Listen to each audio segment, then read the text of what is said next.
तो सोनिया का बच्चा कल का कच्चा संसद में हमारे। यही वो शख्स है जो पब्लिसिटी करते हैं लेकिन काम नहीं करते।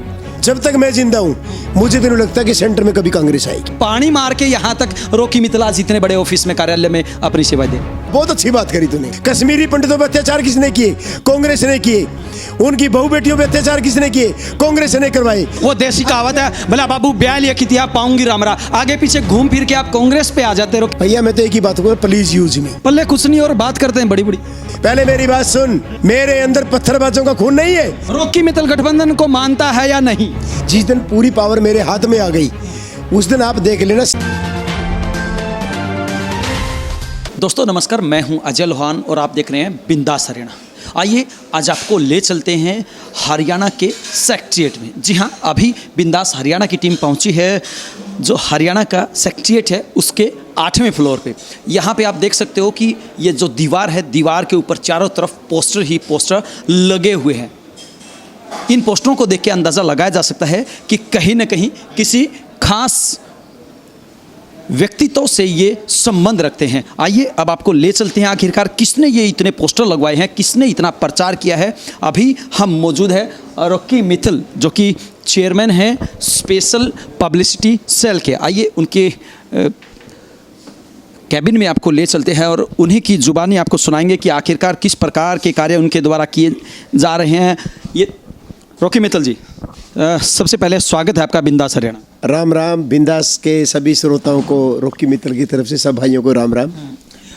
रॉकी मित्तल जी, बहुत बार सुना था कि रॉकी मित्तल जी प्रचार में बिजी रहते हैं, रॉकी मित्तल जी गाने बजाने में बिजी रहते हैं, लेकिन पहली बार ऐसा देखा कि आप जनता से भी मिल रहे। मैं सुबह 6 बजे उठता हूँ, उठता 5 बजे हूँ और 6 बजे से मैं सीएम साहब के बारे में स्लोगन बनाना, पीएम साहब के सीएम साहब के गाने बनाना वगैरह, रात को 10 बजे सोता हूँ।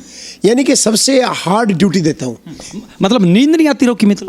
नहीं, जब देश की बात होती है, जब ड्यूटी की बात होती है तो नींद क्या करेंगे? मरने के बाद रेस्ट ही करेंगे, कोई उठाने वाला आता ही नहीं है। ड्यूटी तो बॉर्डर पे की जाती? नहीं, ड्यूटी ये बॉर्डर ही है। वहाँ ड्यूटी पे बॉर्डर पे सैनिक देते हैं, हम एक ये भी सैनिक ही होते हैं। और सबसे बड़ी मजे की बात बताता हूँ, शनिवार और इतवार छुट्टी होती है, मैं वो भी सीएम साहब की या पीएम साहब की पब्लिसिटी में इस्तेमाल करता हूँ, वो भी मैं रेस्ट नहीं करता। लेकिन सीएम की पब्लिसिटी करना और पीएम की पब्लिसिटी करना ये कहाँ की समाज सेवा है? जितने भी मान लो लोकसभा के अंदर 2014 में मेरे गाने हिट हुए और 2019 में मेरे गाने हिट हुए, और जितनी भी मान लो विधानसभा हरियाणा की हैं उसके अंदर ही मेरे गाने हिट हुए। ऐसा कोई बात नहीं है, पब्लिसिटी तो किसी टाइम भी की जा सकती है। और अच्छे अभी भी मैं गाना लिख रहा था, वो किसके ऊपर लिख रहे हैं? राहुल की करतूतों पे। पीछे एक मेरा गाना बड़ा हिट हुआ था, सोनिया का बच्चा कल का कच्चा संसद में हमारे। अब बेचारा सबसे राम मंदिर की शिलान्यास हुआ है और छुप छुप के रो रहा है। अब तो उसकी बहना भी बोल रही है। रुमाल देने आप ही जाते हैं? नहीं, उसको रुमाल देने की जरूरत नहीं पड़ती। उन लोगों ने इतने कुकर्म किए हैं, मुझे लगता है कि रुमाल देना भी बहुत बड़ा पाप है। इसलिए आपको नींद नहीं आ रही? नहीं, मुझे नहीं, उसे नींद नहीं आ रही। मैं तो भाई साहब ठोकता हूँ, अरना कलम को रोकता और विपक्ष को पूरा ठोकता, ये मेरा काम है। कहाँ ठोका है? विपक्ष तो आपके ऊपर हैवी होता जा रहा है। ऐसा कभी हैवी नहीं हुआ, ऐसा ऐसा उनका ग्राफ गिरता जा रहा है और वो दिन दूर नहीं। अब ये कहते थे कि दोबारा सरकार नहीं आएगी, ऐसा हो जाएगा, कुछ हुआ है क्या?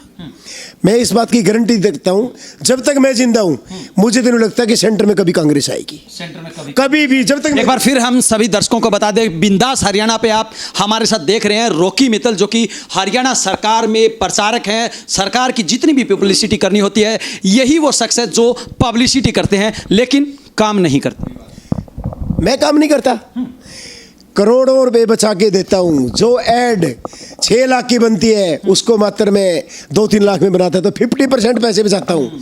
जितने पोस्टर देख रहे हो ना आप पीछे आपने वो देखी थी LED? जी बिल्कुल। उसके ऊपर पोस्टर चल रहे थे, वो पता कहाँ से उठाई है? वो मैंने उठाई है कबाड़ से। जो चीज़ नकारा हो चुकी थी उस चीज़ को मैंने यूज किया और सीएम साहब की पब्लिसिटी में लगा दिया, जैसे नेक चंद ने रॉक गार्डन बनाया था कबाड़ी की चीज़ों से। जी, कबाड़ी की चीज़ों से आप मतलब ये कह सकते हैं कि जो चीज़ें यूजलेस हैं उनको आप इस्तेमाल में लाके एक संदेश देना चाहते हैं। कोई ज़रूरी नहीं है कि करोड़ों के बजट होंगे तभी पब्लिसिटी कर सकते हैं। अब मेरा एक प्रोग्राम है, आओ चले मनोहर संघ, मैं युवाओं को जोड़ता हूँ। अभी भी मेरा शनिवार को घरोंडा प्रोग्राम है, पहले इंद्री था, उससे पहले सोनीपत राई था, प्रोग्राम चलते रहते हैं। और युवा प्रोग्राम करते हैं, फिर उनको संदेश देते हैं।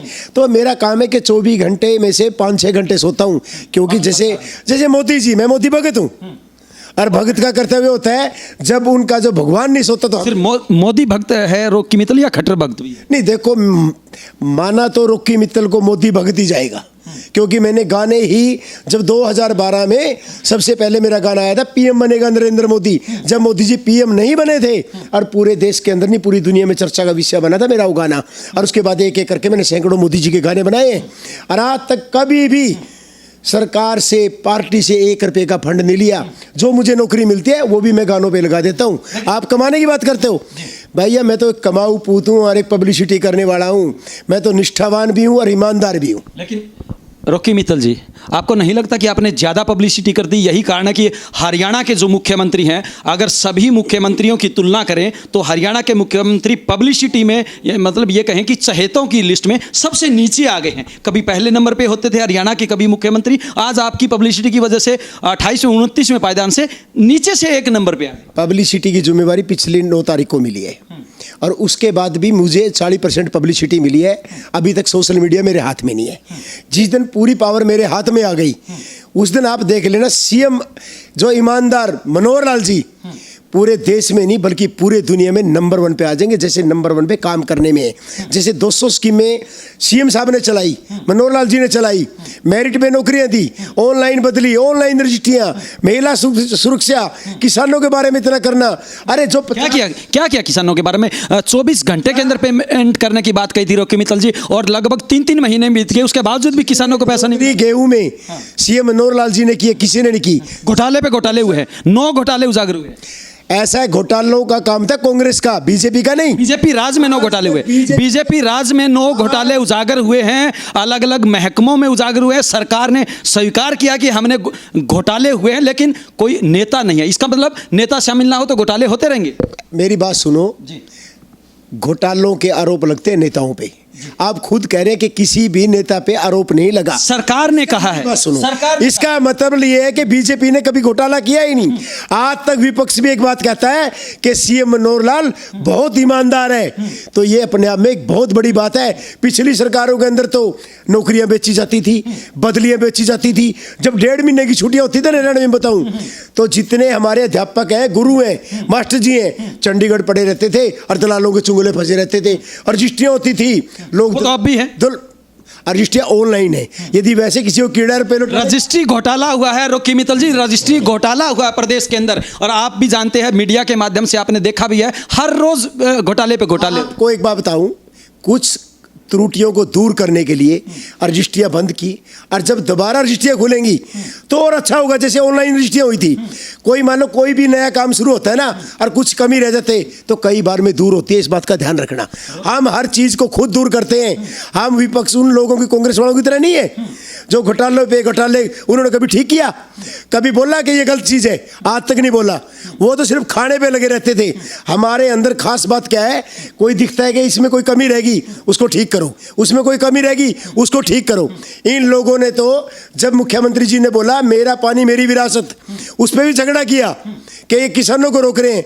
अरे भाई, कम से कम ये तो सोचो, आने वाली पीढ़ियों के बारे में सोचो। 50 साल आगे की सोचते सीएम मनोहर लाल। आप ये देखो कि पानी के बारे में भी नहीं सोचेंगे तो क्या पिएंगे? राजस्थान बन जाएगा, मरुस्थल बन जाएगा। इसके बारे में आप जैसे मीडिया वालों को भी बोलना चाहिए कि नहीं भी आने वाली पीढ़ियों के बारे में बिल्कुल रॉकी मित्तल जी, बोलना चाहिए, जो जायज बातें हैं उनके बारे में बोलना चाहिए। आपने कहा कि जो सरकार की पब्लिसिटी की बात आती है वो मैं करूंगा, लेकिन जहां पे कमियां होती हैं, जहां पे खामियां होती है, वो भी रॉकी मित्तल, वो उन चीजों को रॉकी मित्तल क्यों नहीं उठा? आपने कभी सोचा है टेल तक पानी किसने पहुंचाया? नहीं पहुंच रहा। आज भी हरियाणा के बहुत सारे ऐसे इलाके हैं जहां पर टेल तक पानी नहीं पहुंच। बात सुनो, कांग्रेस ने नहरें तो बनवाई, पानी मनोहर लाल जी ने पहुंचाया। आप जाके टेल तक नहीं गए होंगे, मैं राजस्थान के बॉर्डर तक गया हूं। वहां जाके लोगों से पूछो कितनी फसलें हो रही हैं। वहां की जो जमीन 3-4 लाख रुपए एकड़ रह गई थी, आज 25-25, 30-30 लाख रुपए का एकड़ हो गया। क्यों हो गया? क्योंकि फसलें हो रही हैं, पानी है। पहले आपने महिला सुरक्षा के बारे में देखा होगा, महिला थाने किसने करवाए? बीजेपी ने। लेकिन अपराध बढ़ गए। अगर आप अपराध के आंकड़े देखें तो रॉकी मित्तल जी, बहुत ज्यादा अपराध के आंकड़े बढ़े। ये तो ऑनलाइन आप चेक कर सकते हैं। ऐसा होता है, कांग्रेस के राज के अंदर कोई भी अपराधी के खिलाफ एफआईआर नहीं होती थी, कोई सुनवाई नहीं होती थी। हमारे सुनवाई भी होती है, हमारे एफआईआर भी होती है। मतलब आप स्वीकार कर रहे हैं कि अपराध हो रहे कोई अपराध नहीं होता हमारे में। आप दिखाओ। आपने नहीं, गलत बात। कांग्रेस के टाइम में अखबार भरे रहते थे, वो फिरौती ले गया, उसका कत्ल हो गया। आप दिखाओ ना कहाँ पे फिरौती की खबरें आती हैं क्या? उस टाइम में लगातार आ रही हैं। आप सोनीपत का इतिहास उठाइए, सोनीपत में करंट की बात कीजिए, सोनीपत की, गुड़गांव की बात। हर रोज मर्डर होते हैं, पहले तो सिर्फ धमकियां दी जाती थी, अब मर्डर होते हैं। बात सुन, पूरे हरियाणा के अंदर एक बात देख लो, चाहे हिसार था, कैथल था, अंबाला था, पंचकूला था, डेली फिरौती, डेली। कांग्रेस के राज्य में, दूसरे राज्यों में, हमारे राज्य के अंदर तो फिरौती वाले भाई साहब राजस्थान ये छोड़ के चले गए। रॉकी मित्तल जी, लगता है आपकी शायद नॉलेज में थोड़ी सी कमी रह गई है। रॉकी मित्तल जी, आपने कहा कि अपराध नहीं होते, लेकिन बहुत सारे इलाके आज भी ऐसे हैं जहां पे अपराध की संख्या बढ़ी है। चाहे जींद की बात करें, सोनीपत। एक बात तो आप मान रहे हो ना कि 2-3 जगह अपराध रह गया, बाकी खत्म हो गया। अरे 22 के 22 जिलों की बात कर, जिस टाइम अपराधियों के हौसले बुलंद थे पिछले राज्यों के अंदर, और वो हिंदुओं के दुश्मन। आप रणदीप सुरजेवाला की बात कर लो, चाहे आपके दूसरे नेताओं की बात। आपको हमेशा कांग्रेस के ही नेता क्यों नजर आते हैं? आप बात करते हैं कि मैं मोदी भक्त हूं, मैं बीजेपी। बात सुनो, हमारे विपक्ष में है ही कांग्रेस वाले, तो किसको याद करें? क्या केजरीवाल को याद करें? तो इतना भय क्यों सता? हमारे को कोई भय नहीं है। आप जनता जाग चुकी है। आप लोग खुद, आपको पता है, राम मंदिर के वो दुश्मन थे, 370 के वो दुश्मन थे, 3 तलाक के वो दुश्मन थे, 35A के वो दुश्मन थे, कितनी भी थी, सर्जिकल स्ट्राइक। आपके कान में आके बता के गए हैं वो? कौन कह के गए? रॉकी मित्तल के कान में बताया है उन्होंने। हर बात का विरोध करते थे। आप ये सुनो, राहुल गांधी आज भी कहता है कि मैं कश्मीरी पंडित हूं। कश्मीरी पंडितों पर अत्याचार किसने किए? कांग्रेस ने किए। उनकी बहू बेटियों पर अत्याचार किसने किए? कांग्रेस ने करवाए।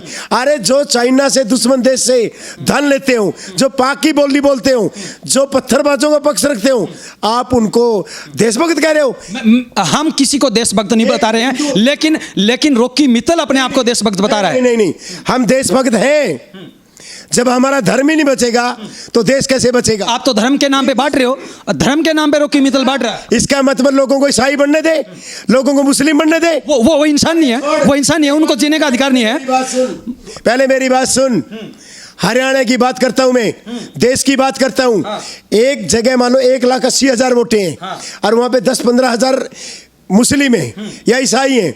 कांग्रेस वाले कहते थे कि 10,000 वोट करेंगे फैसला, अंतिम फैसला यही करेंगे। क्या हिंदू 1.5 लाख या 1,60,000 पागल है? क्या उनमें कोई एकता नहीं है? आपकी बातों से धर्मनिरपेक्षता की बू आ रही है। आप धर्म के आधार पे बांटने की कोशिश कर रहे हो। बात यानी कि कांग्रेस के हाथों में खेलते रहे। कांग्रेस कहां से आ गई? हिंदू विरोधी एक आम इंसान की बात चली। खून सबके अंदर, रॉकी मित्तल जी आपके अंदर भी वही खून है, और शायद मेरे ख्याल में मेरे अंदर वो खून नहीं है।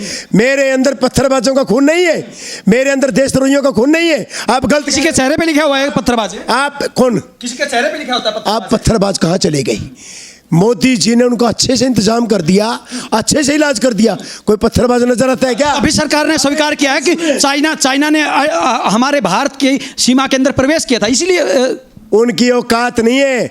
लाखों हेक्टेयर जमीन कांग्रेस के राज में, जवाहरलाल नेहरू के टाइम में, इंदिरा के टाइम में वो लोग कब्जा करके चले गए। आज तो 1 इंच जमीन नहीं दबा सकते, और चाइना के पसीने छूटे और वापस जाना पड़ा।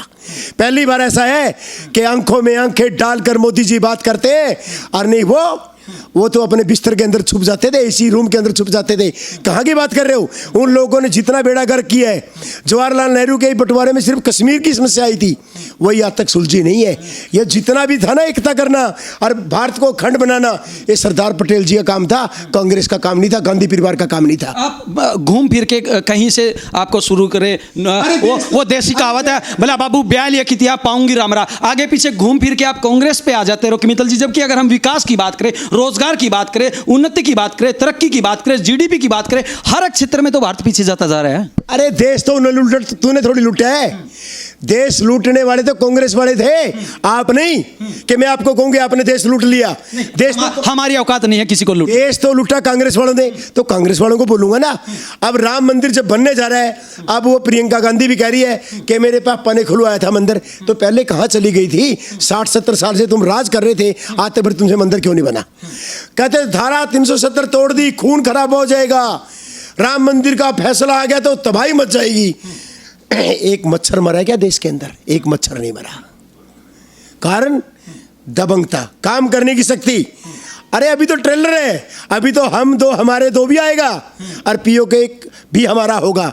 जितने मुद्दे रह गए ना, 1 साल में सारे वो भी निपटा दिए जाएंगे। क्या बात कर रहे हो आप? मतलब आप आगामी भूमिका तैयार कर रहे हैं कि हमने कभी तो ये धारा 370 का राम मंदिर के गाने 2014 के इलेक्शन में गा दिए थे, सुन लो। मैं तो शुरू में गा दिया, आई मोदी की आंधी टेंशन में सोनिया गांधी, उसमें था लूट लिया देश सोनिया ताई ने। मैंने तो क्या नहीं किया भैया। मैं हमेशा जे मेरा देश मेरा प्रदेश नहीं बचेगा तो हम बच के क्या करेंगे? रोकी मित्तल जी एक बात और पूछना चाहेंगे। आपने कहा कि दिन रात मैं प्रचार करने में लगा रहता हूं और साथ में कांग्रेस पार्टी का विरोध करने में लगा रहता हूं। यही कारण है कि आपका सोशल मीडिया पे कई बार विरोध देखने को मिलता है, चाहे वो विपक्ष की बात करें, आरोपों की बात करें। वो ऐसे कहते हैं कि पानी मार के यहाँ तक रोकी मित्तल आज इतने बड़े ऑफिस में, कार्यालय में अपनी सेवाएं दे रहे। ऐसा होता है, काम बोलता है। पानी वाले काम करना रोकी मित्तल के बस की बात नहीं है। शेरों की भांति, दबंगता की भांति काम करता हूँ और पूरे देश में करता हूँ। कश्मीर से कन्याकुमारी तक प्रचार प्रसार करता हूँ। बाकी बहुत लोग भी हैं पानी मारने वाले तो अच्छे अच्छे गाने गाते हैं, विरोध के गाने गाते ही नहीं है। कितनी बार मेरे को अंडरवर्ल्ड से धमकियाँ आई, कितनी बार कांग्रेसियों ने केस किया। एक बार सभी बिंदास हरियाणा के दर्शकों को बिग ब्रेकिंग बता दे, रोकी मित्तल अभी हमारे पास मौजूद है और सरकार के अंदर इनका बहुत बड़ा रुतबा है। और ये भी कहते हैं कि बीजेपी की बात हो या मनोहर लाल खट्टर की बात हो या नरेंद्र मोदी की बात हो, उनका प्रचार अगर किसी को सबसे ज्यादा करना है तो वो यही रोकी मित्तल है। लेकिन इन्होंने अभी अपनी जुबान से कहा कि इनको बहुत ज्यादा धमकियां आती हैं, यहां तक कि अंडरवर्ल्ड से भी इनको धमकियां आती हैं। रोकी मित्तल जी फिर कार्रवाई आती थी, डर गए आपसे? वो कौन? अब डर गए आपसे? ऐसा होता है, डरने डराने की बात ये होती है। हम दबंग हैं। कोई कहता तुझे मारना है, मैं कहता मैं हिंदू हूं, कट्टर हिंदू। हमारे हिंदुओं के अंदर एक बात पॉपुलर है कि छठी वाला दिन बेमाता लेख लिख देती है, मैं एक्सीडेंट से मरूंगा, बीमार होकर मरूंगा या गोली से मरूंगा। जब मेरी मौत निश्चित है और मैं देश के लिए कुछ करके मर जाऊं तो मुझे मौत से भी कोई डर नहीं लगता। जब हमारे देश के सैनिक बॉर्डर पे लड़ते लड़ते मर जाते हैं, शहीद हो जाते हैं, यदि हम शहीद हो गए तो क्या फर्क पड़ता है? रोकी मित्तल जी, आप शहीदों की बात बड़ी बड़ी करते हैं, बहादुर की बहुत बड़ी बड़ी बातें करते हैं। एक दिन खेत में हल चला के देखिए, आपको पता चल जाएगा कि मेहनत वास्तव में क्या होती है। आप खेती की आपने? बिल्कुल। कितने एकड़ के जिम्मेदार हो आप? 10 एकड़। मेरे 25 एकड़ जमीन है, मैं खेती करता हूँ, मेरे बाग भी है। चल कैथल के अंदर दिखाता हूँ मैं खेती कैसे करता हूँ। तुम क्या सोचते हैं कि मैं देसी नहीं हूँ? अरे मैं भाई तने तो भी नहीं पता हुआ खडोनी बिलोनी क्यों है, टैंडर क्यों है, रेडू क्यों है, पता है क्या? सारा बेरा है। नहीं पता, सारा बेरा मित्तल साहब। सोचा कि रोकी मित्तल है कि जिम्मेदार का पता है को नहीं। मेरे बापू अड़ती है और अच्छा जिम्मेदार हूँ, 10 किलो तो मेरे। मुझे तो पता है, ये जनता, ये हरियाणा की जनता जानना चाहती है। रोकी मित्तल जी, इनको बताइए कि पब्लिसिटी से ग्राउंड पे उतरिए और ग्राउंड पे उतर के, क्योंकि मैं ये बात इसलिए कह रहा हूँ, आप गौ भक्त हैं बहुत बड़े, आप गौ भक्त हैं बहुत बड़े। और आज गौओं की हालात क्या है, किसान से पूछ के देखिए। जो किसान आज खून के आंसू रो रहा है, किसान की फसल पक के तैयार होती है और एक गाय आती है या ये कहें कि आवारा पशु आता है और सारा तहस नहस कर जाता है, उस किसान पे क्या बीतती है, आपने कभी सोचा है? जे सारे किसान भाई, चाहे मैं भी हूँ, एक एक गौ बांध ले तो समस्या खत्म हो जाएगी। आपके घर में आपने कितनी गाय बंधवाई अभी तक? ये समस्या किसने पैदा करी है? हमने तो पैदा करी है, हमने पैदा करी है। हमारे पास भी गौ थी, ठीक है, अब नहीं है। किसानों के पास भी गौ थी, अब नहीं है। यदि सारे एक एक गौ बांध ले तो समस्या खत्म हो जाएगी। बीजेपी गौ माता की बात करती है, गौ भक्त बनने की कोशिश करती है, लेकिन अगर हम एवरेज निकाले तो क्या लगता है कितने बीजेपी के जो कार्यकर्ता है या नेता उनके घर में गाय हैं? ऐसा भाई, मैं तो कैथल से अभी तो फार्म हाउस बनाऊंगा इधर, सबसे पहले गौ ही पालूंगा और अभी गऊ का दूध पीता हूँ। और मेरी बात सुनो, गऊ माता के लिए मैंने सैकड़ों प्रोग्राम किए पूरे देश के अंदर, कभी पैसा नहीं लिया, कभी भी आज तक। लोग सोचते हैं कि मैं म्यूजिक में कोई गाना गाता हूँ, फलाना करता हूँ, ठिकड़ा करता हूँ। लोगों को पता ही नहीं कि मैं एक अच्छा बिजनेसमैन हूँ, एक अच्छा किसान हूँ, जो ये काम करता हूँ देश सेवा के लिए करता हूँ। आज तक मैंने कभी भी किसी से किसी प्रोग्राम की, किसी म्यूजिक की, किसी गाने की एक चवन्नी नहीं ली। लेने की आवश्यकता ही नहीं, आपकी डायरेक्ट मोदी से पहुंच है, डायरेक्ट सीएम से पहुंच है, आपके खाते में जीरो का अनुमान ही नहीं होता होगा कितने आते होंगे। वाह वाह वाह, बहुत अच्छी बात करी तूने। जब कोरोना का रिलीफ फंड बना हरियाणा का, मेरे अकाउंट में मात्र 1,70,000 रुपए थे। 1 लाख मैंने रिलीफ फंड में दे दिए। और अकाउंट कितने? एक बार चेक कर ले, मेरे पल्ले कुछ नहीं भाई। जैसे मोदी जी कहते हैं ना, हम तो जोड़ा छापे, जोड़ा ठाए चल दिए, मैं भी जोड़े वाला हूँ। पल्ले कुछ नहीं और बात करते हैं बड़ी बड़ी। एक बताओ ना, देशभक्त तो बड़ी बड़ी बात करेंगे, भ्रष्टाचारी करेंगे क्या? तेरे को लगता है मेरी बॉडी से दिखता नहीं है तेरे को? जेब में भ्रष्टाचारी होता है, यूं पड़ा होता है, चेहरा ऐसे धक धक करता है, लाल होता, दिखता है तेरे को? जैसे पहले था ऐसा दिखाई दे रहा है, आपकी आंखें दिखाई दे रही हैं। दिख रहा है ना, आंखें दिख रहा है कि कमजोरी है। लाल नहीं है। लाल तो जब तुम जैसे लोग कांग्रेस वालों की बात होती है, जब गुस्सा आ जाता है कि देशद्रोहियों की बात तुम कैसे कर रहे हो। रॉकी मित्तल को बहुत जल्दी गुस्सा आता है, क्योंकि एक मीडिया क्योंकि ये बात योगी जी से भी पूछी गई थी कि आपको गुस्सा बहुत जल्दी आता है। बात सुन मेरी। बिल्कुल। उन्होंने भी एक ही बात बोली थी कि जब देश विरोधियों की बात आती है, देशद्रोहियों की बात आती है, पत्थरबाजों की बात आती है, तो खून खोल जाता है एक देशभक्त का। क्योंकि विरोधियों, जब देशद्रोही होंगे, उनकी बात पसंद मैं नहीं करता। आप सोचो, यदि कांग्रेस वालों ने कितने आज तक, कोई मस्जिद बन जाए कोई दिक्कत नहीं, मंदिर बन गया तो दिक्कत है। मंदिर बनते ही देश खतरे में आ जाएगा। मंदिर मस्जिद से देश चलता है क्या? मंदिर मस्जिद बनाने से देश चलता है? आपको शायद जानकारी नहीं है, आप जानकारी जुटाएं। जिस टाइम भारत का बंटवारा हुआ, 17 पॉइंट कुछ आबादी थी हिंदुओं की पाकिस्तान में, आज 1% रह गई है मात्र। पता आपको? रॉकी मित्तल जी, घूम फिर के फिर आप वहीं हिंदू मुस्लिम पे आ जाते हैं। हम जो बात करना चाहते हैं, विकास की बात करना चाहते हैं, क्योंकि युवाओं के आज के समय रोजगार की जरूरत है, सरकारी स्कूलों को सुधारने की जरूरत है, और इसके अलावा जो आम जनता है उसकी जो सभी सुविधाएं हैं वो सुविधाएं देने की बात है, ना कि चेहरे पर हाथ फेरने से काम का मादा होना चाहिए तेरे अंदर। सबसे ज्यादा 4 लेन हरियाणा के अंदर बीजेपी लेके आई, कांग्रेस। सुन, हरियाणा के अंदर सुनते रहना पहले, भूपेंद्र सिंह हुड्डा के राज में। और हुड्डा की बात कर रहे हो आप? हिसार से चंडीगढ़ आ भी नहीं सकते थे। रणदीप सुरजेवाला सड़क मंत्री था, उस पर एक सड़क नहीं बनी थी। कौन सी बात कर रहे हो आप? सिरसा से लेके दिल्ली देखिए, आप कौन से रोड की बात कर रहे हो? सिरसा से दिल्ली आपने बनवाया है, कमाल की बात। आपको गलत बात, बीजेपी ने बनाया? क्या बात कर रहे हो आप? पूरा जो करे हो। और सेकंड अगली सुनो, अभी 2 GT रोड और जो एक जम्मू जाएगा, अभी 2 रोड और बन रहे हैं। क्या बात कर रहे हो? सारी 4 लेन का चाल तो बिछा दिया। अब सुनते रहना। गडकरी जी ने अभी उद्घाटन किया, पहले रोहतक से होते हुए जो लाइन जींद होते हुए आएगी, उसका भी उद्घाटन आपने कर दिया, जबकि पहले आप वो शुरू भी नहीं हुई। पहले आप बोलोगे नहीं। KMP रोड बंद पड़ा था और बीजेपी ने खुलवाया। वहां पे नौकरियों के, जो मेरी बात सुन, मेरिट के जो पेपर थे, मेरिट वाले रिक्शा चलाते थे और उनकी लिस्टें फाड़ दी जाती थी और उनके भर्ती होते थे पैसे ले दे के। आज मेरिट में नौकरियां मिलती हैं। कहाँ मिलती है? रॉकी मित्तल जी, मैं आपकी जानकारी लिए बता देता हूँ।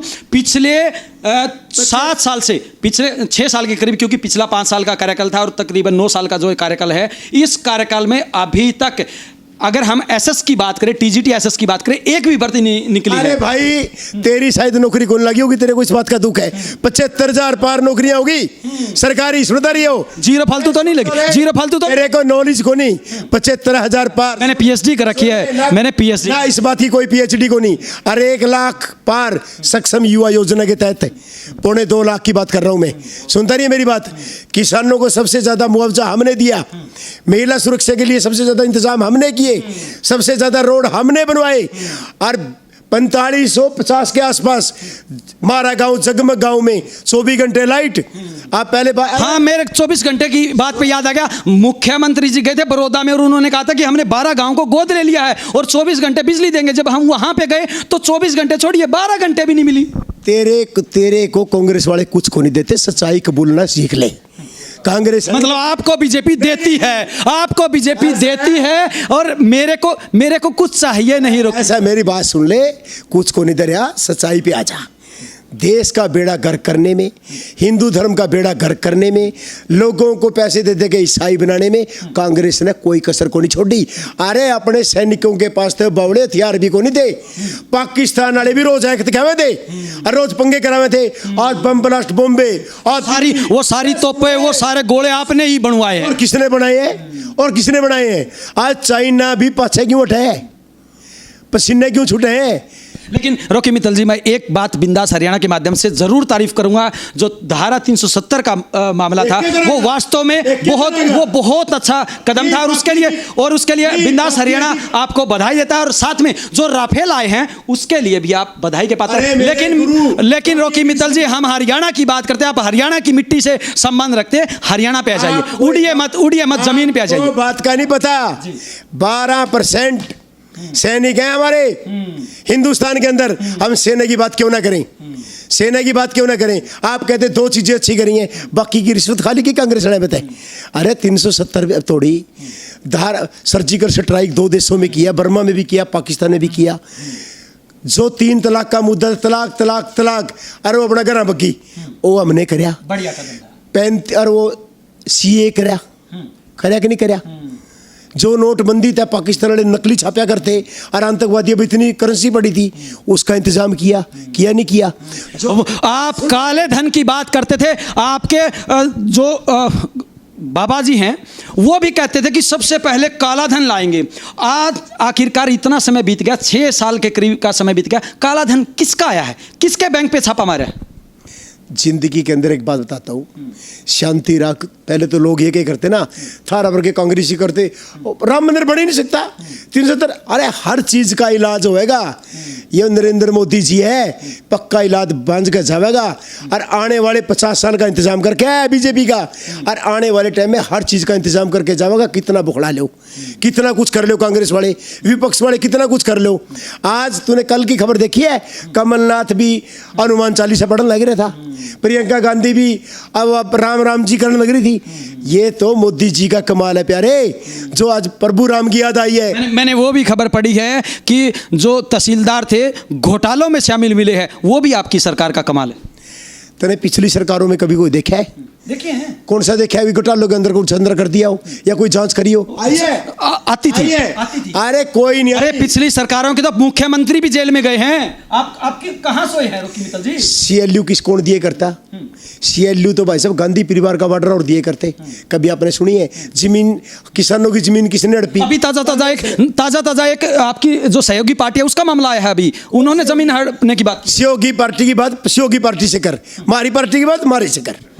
हमने दूसरी ना, आपका गठबंधन है भाई, मतलब रॉकी मित्तल गठबंधन को नहीं मानता है? ऐसा है, रॉकी मित्तल गठबंधन को मानता है या नहीं? मैं भाजपा का हूं और भाजपा का ही रहूंगा और भाजपा की बात करूं। गठबंधन को मानते हो? मेरी बात चाहे 1 वर्ग वाले चाहे 10 वर्ग वाले, मैं बीजेपी का हूं, बीजेपी करूंगा और बीजेपी की बात करूंगा। रॉकी मित्तल जी, बीजेपी की ही बात करते हैं। आइए अब आपको देश स्तर से, विदेश स्तर से, हरियाणा स्तर से आपको बड़ौदा ले चलते हैं। क्या लगता है आपका प्रचार वहाँ पे काम आएगा? अभी तक ना तो मैं प्रचार में गया ना मेरी ड्यूटी लगाई। जब मेरी ड्यूटी लगाएगी मैं प्रचार भी करूंगा और अच्छे से करूंगा, और जहाँ भी प्रचार किया है वो सीट हमने ही जीती है। रॉकी मित्तल जी को एक सुधार की ओर का डायरेक्टर बनाया गया था, और शुरुआत की अगर हम बात करें बहुत उछल कूद की थी, उसके बाद डर गए क्या रॉकी मित्तल या डरा दिया गया? उछल कूद नहीं की थी, काम किए थे। किसान कल्याण प्राधिकरण बना, अंत्योदय सरल केंद्र बने, दुर्गा शक्ति आई, गाड़ियाँ आई, दुर्गा ऐप बनी, कितने काम हुए। और सबसे बड़ी बात थी कि रूबरू होते थे आम जनता, सीएम साहब से टेबल के ऊपर बैठ के बात करती थी। बंद क्यों कर दिया आपने? क्योंकि आपने कहा कि बहुत अच्छे आप काम कर रहे थे, उस दिशा में सुधार की तरफ आप चल रहे थे, फिर बंद क्यों कर दिया? डरा दिए या डर गए? ऐसा होता है, ना डरने की बात होती ना डराने की बात होती। सरकार क्या मेरे को यूज़ करना चाहती है, क्या मेरे को कहाँ इस्तेमाल करना चाहती है, कहाँ मेरे को उनकी ज़रूरत है, वो उस हिसाब से काम करेगी। मतलब रॉकी मित्तल सिर्फ इस्तेमाल करने के रह गए हैं? अभी आपने कहा कि सरकार मेरे को जहाँ इस्तेमाल करेगी मैं इस्तेमाल हो जाऊँगा। भैया मैं तो एक ही बात कहूँगा, प्लीज़ यूज मी, मेरा यूज करो जहां मर्जी करना है। हम पार्टी के वफादार इंसान हैं। मतलब आप डस्टबिन बन गए, यूज मी डस्टबिन बन गए। डस्टबिन ही हम तो भैया। देश का जो असली भक्त होता है ना, वो कहीं पे भी यूज कर लो, उसी करता है। मेरा तो शुरू से ना रहा है, प्लीज यूज मी। कोई भी समस्या के लिए मुझे यूज करो। और मुझे अच्छा लगता है कि एक आज का युवा कई पदों पे आ गया, उससे पहले भी कई पद मिल गए मेरे को। जहाँ भी सरकार को जरूरत पड़ती है मेरे को लगा देते हैं, मैं कामयाब होता हूँ। और सरकार की वाहवाही होती है उसी काम में, इससे बेटर क्या हो सकता है? सरकार की वाहवाही होती है, कहीं ना कहीं रॉकी मित्तल को भी इसका फायदा होता है। रॉकी मित्तल जी, एक और अंतिम प्रश्न की तरफ हम बढ़ते हैं क्योंकि आपका समय बहुत कीमती है और आप काफ़ी जगह पे अपना कीमती समय देते हैं। वो बातें अलग है कि शायद नोक झोंक में काफ़ी सारी बातें जनता के हित की भलाई की निकल के आती हैं। आप जैसों से लड़ना नहीं, प्यार की प्रेम की बात करना, ये मेरी आदत बन चुकी है। और प्यार प्रेम तो मैं थोड़ी देर पहले देख रहा था, मैं हंस रहा था और आप चिल्ला रहे थे। चिल्ला नहीं रहा था।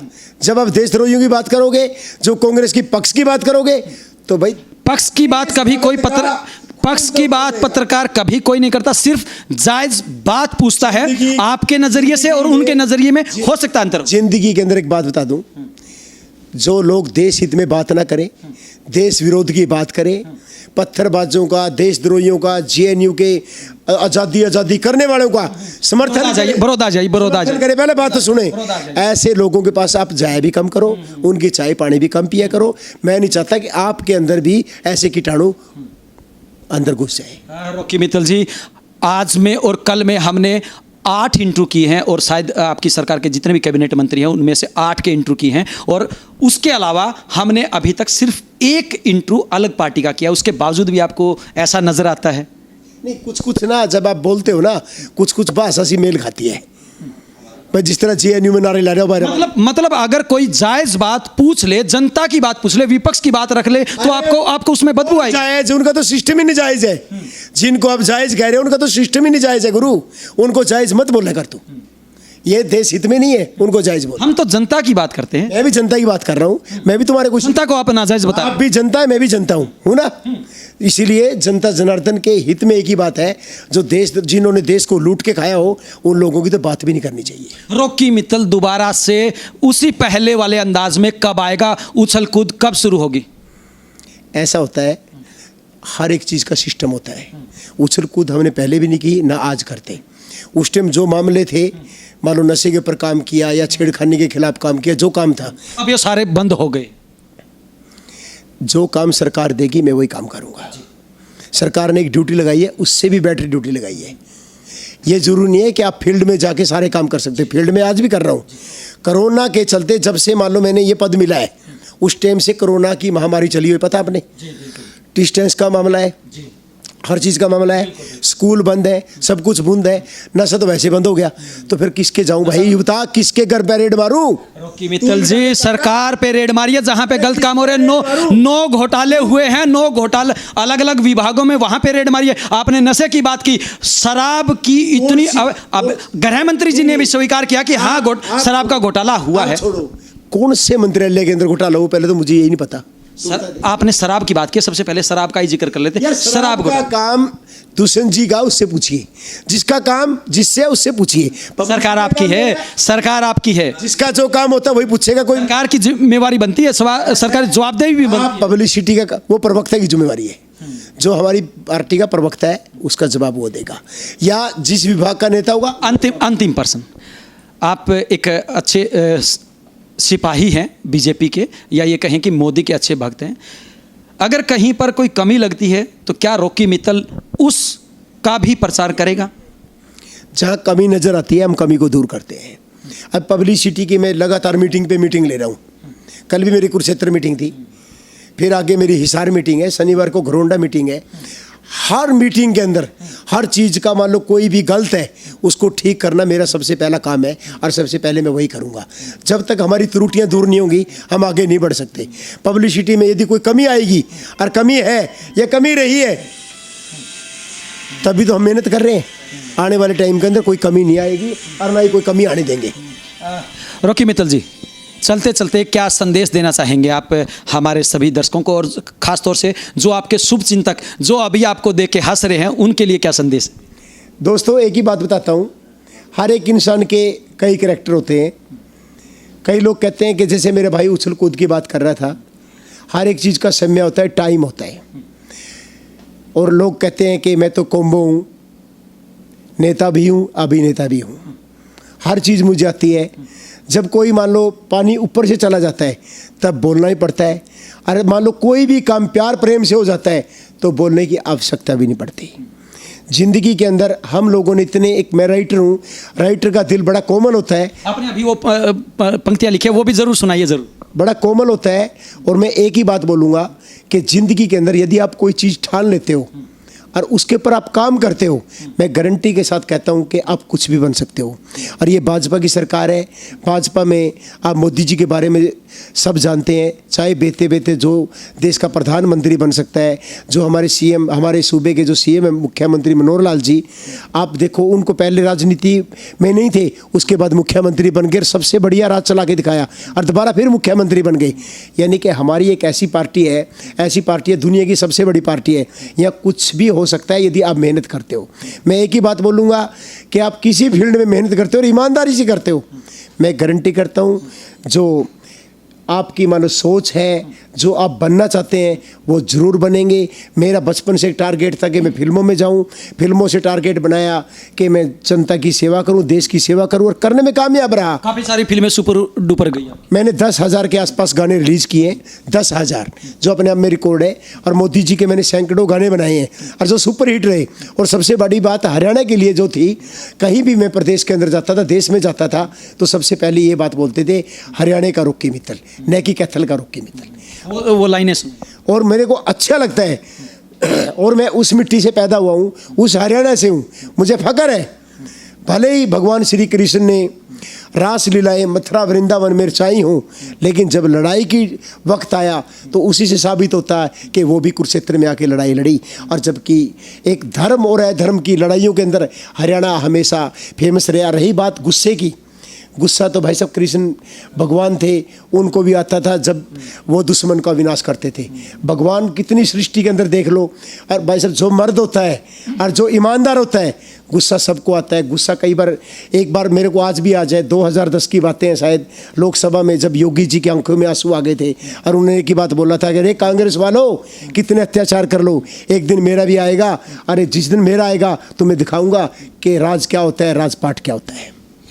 वो लाइनें आप बात कर रहे थे कि जब हमने प्रवेश किया, आप बोल रहे थे कि मैं कुछ लिख रहा नहीं, अभी मेरा गाना बन रहा है, छुप छुप राहुल गांधी अकेले में रोता है, सपनों में दिखता मोदी ना वो सोता है। मैं तो उसकी बेचारे की जो भावना है वो दर्शा रहा हूँ। इतना तरसा रहता है। नहीं देखो ऐसा है, एक बार मैंने जब गाना गाया था ना, लूट लिया देश सोनिया ताई ने, एक बंदे ने मेरे को कटाक्ष केस किया कि तूने ताई क्यों बोला। मैं क्या, हमारा हरियाणा का कल्चर है, मेरी माँ से बड़ी है, मैं उसको इज्जत देता हूँ। भले ही हरियाणा देश लूट लिया हो, लेकिन लुट्टा हमारी ताई ने। हम भाई साहब इज्जत देना चाहते हैं, संस्कारिक आदमी है।